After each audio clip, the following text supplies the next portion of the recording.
कभी भी आपका मन परेशान हो, कुछ अजीब अजीब ख्याल आ रहे हो, जो आपके जीवन में प्रॉब्लम नहीं चल रही हो, सिर्फ रुकना और चेक करना, मैंने आज किसके हाथ का बना हुआ खाना खाया था, और उसको जाके पूछना कोई प्रॉब्लम है। कभी भी परेशान मन की स्थिति में खाना नहीं बनाना है। और जो आपके लिए खाना बनाते हैं, अगर उनको आपने डांटा,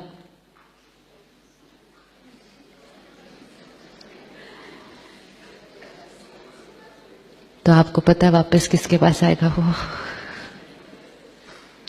जो खाना बनाते हैं उनको भी सिखाओ कि परमात्मा को याद करते हुए कैसे खाना बनाना है। यहां पर एक बहुत सुंदर प्रोजेक्ट चल रहा है आजकल, उसका नाम है योगिक खेती। खेतों में जाकर मेडिटेशन करते हैं भाई बहने। गवर्नमेंट इस प्रोजेक्ट को इवैल्यूएट कर रही है कि इसका क्या रिजल्ट निकल रहा है। जो निकल के आती है ना चीज उस खेत से, एक तो उसमें कोई केमिकल नहीं, कोई फर्टिलाइजर नहीं, वो तो है ही, लेकिन वो चीज ऑर्गेनिक फार्मिंग नहीं है, सिर्फ ऑर्गेनिक वाइब्रेशन से बनाई हुई चीज बनती है। उसका साइज अलग बन रहा है, उसका टेस्ट अलग आ रहा है, चीज की क्वालिटी अलग आ रही है, और ये साइंटिफिकली सारा स्टडी करके प्रूफ किया जा रहा है। और ये हम सब अपने गार्डन में एक्सपेरिमेंट करके देख सकते हैं। आप 2 पौधे लीजिए, एक पौधे को बहुत प्यार से बात करते करते पानी दीजिए, और एक को सिर्फ ऐसे ही पानी दे दीजिए। फर्क हो जाएगा दोनों में, फर्क हो जाएगा दोनों में। करके देखना है सिर्फ। जैसा अन्न वैसा मन, ये बहुत बहुत पावरफुल चीज है। अन्न के थ्रू किसी के भी मन को शांत किया जा सकता है, किसी के शरीर को सेहत दी जा सकती है। अब हॉस्पिटल में खाना कैसे बनना चाहिए, कैसे बनना चाहिए?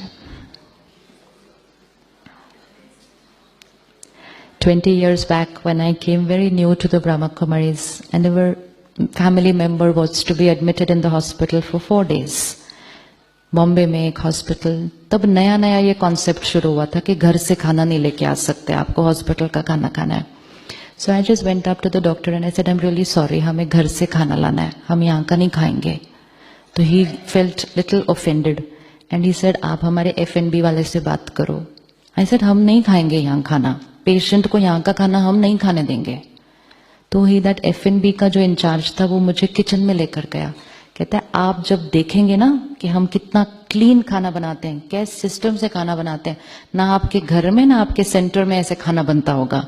ऐसे चलो चलते हैं। उनके किचन में गए, एवरीथिंग वाज हाई टेक, सबने वो कैप वैप पहनी, एप्रन पहने। घर में तो हम वो सब पहनते नहीं है। सब कुछ इतना सिस्टमैटिक था। तो he looked at me and he said, देखो आपके सेंटर में ऐसा खाना बनता है। आई सेड, देखो ये एक दूसरे को चिल्ला रहे हैं, एक दूसरे से ये किस तरह से बात कर रहे हैं, कोई आर्ग्यू भी कर रहा है। हमारे सेंटर पे ऐसे खाना नहीं बनता, and this vibration is which I don't want into the food. He signed the slip. He said, इसका मैं कुछ नहीं कर सकता, you go get from your centre the food. We can implement this in our hospitals. Healing will happen faster, people will go home faster. लोगों की fear, लोगों की anxiety कम होने लगेगी अगर उनको सात्विक भोजन जो हाई एनर्जी से बनाया गया है, जैसे आपको यहाँ अच्छा लग रहा है ना, अच्छी फीलिंग, ये सेम फीलिंग हॉस्पिटल में क्रिएट की जा सकती है। ये फीलिंग सिर्फ आश्रम के लिए नहीं है। आश्रम एक मॉडल है, चेक करो कैसे ये फीलिंग क्रिएट होती है, और इसी फीलिंग को फिर वहां जाके डुप्लीकेट करो, और हर हॉस्पिटल को आश्रम बनाना शुरू कर दो। हर हॉस्पिटल को बनाना शुरू करो, क्योंकि आश्रम के वाइब्रेशन में लोग जल्दी ठीक होंगे, सुख भी मिलेगा, सेहत भी मिलेगी। तो बहुत ध्यान से भोजन करना।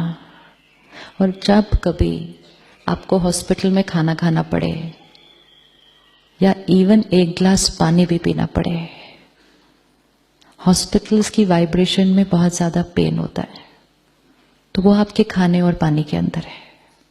अगर आपने उसको एनर्जाइज करे बिना और उसकी वाइब्रेशन को क्लीन करे बिना खा लिया, तो आपका वो रोज का सिर्फ पानी, चाय और खाना भी आपका डिप्लीटर बनेगा, only because it is in the environment of a hospital.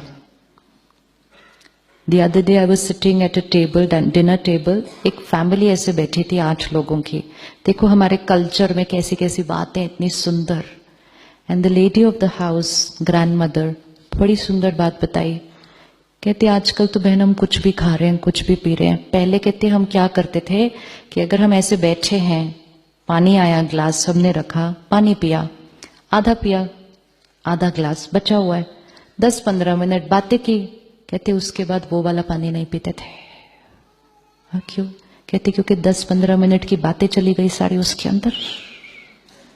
Table के अराउंड बैठे हुए 10 लोगों की वाइब्रेशन चली गई उस पानी के अंदर. वो भेजा जाता था और फ्रेश पानी आता था. Power of water. जैसा पानी वैसा पानी.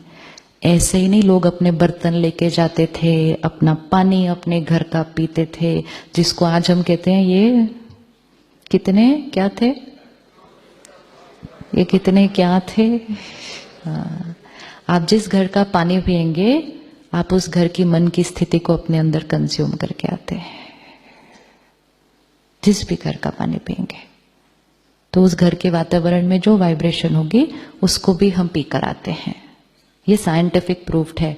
आप गूगल पे जाइएगा, just enter one word, water memory. Water memory, full scientific कि how water has high memory and water traps vibrations and water retains what it has trapped and 80% of our body is water. तो उसका हमारे ऊपर असर होने वाला है. अब पीने और खाने से पहले 30 सेकेंड्स के लिए उसको क्या कर सकते हैं, पॉज करके, जो हमें बचपन से सिखाया गया था कि परमात्मा को याद करके खाओ. क्या रीजन था परमात्मा को याद करके खाने का? कि प्लेट सामने पड़ी है, खाना सामने पड़ा है, इसमें बहुत सारी वाइब्रेशंस आई हैं, जिसने बनाया, जिसने वो सब्जी को उगाया. आज हमें पता है कि फार्मर्स की मन की स्थिति कैसी है. वो 1 साल या 6 महीने उस सब्जी को उगाते हैं, अनाज को उगाते हैं, उनकी वाइब्रेशन भी उसके साथ है. फिर वो मंडी जाता है, वहां का वातावरण देखो कैसे होता है. वो सब जाके फिर वो शॉप में जाता है, वहां क्या हो रहा है, फिर वो हमारे घर में आता है, कितनी सारी वाइब्रेशन आई. फिर वो कोई बनाता है.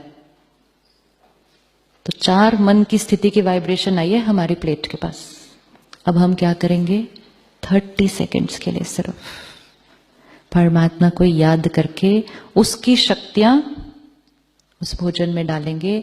और जो हम अपने अंदर परिवर्तन लाना चाहते हैं, I am a divine soul, I am a peaceful soul, I am a powerful soul, my body is perfect healthy, उस खाने और पानी में डाल दो. जैसा अन्न वैसा मन. तो अगर अन्न में डाल दिया ना आई एम एन एंजल, तो जब वो खाना खा लेंगे वो खाना आपके ऊपर काम करेगा और I am an angel natural होने लग जाएगा. लेकिन डिसाइड किया आई एम एन एंजल और फिर खाना और पानी खाया किसी का जो बहुत गुस्से में था, तो कहेंगे सोचा तो था आज गुस्सा नहीं करना, फिर मुझे क्यों आया. Food and water is a very big reason why we are not able to sustain what we decide for our transformation, because with food and water we are consuming other people's vibrations.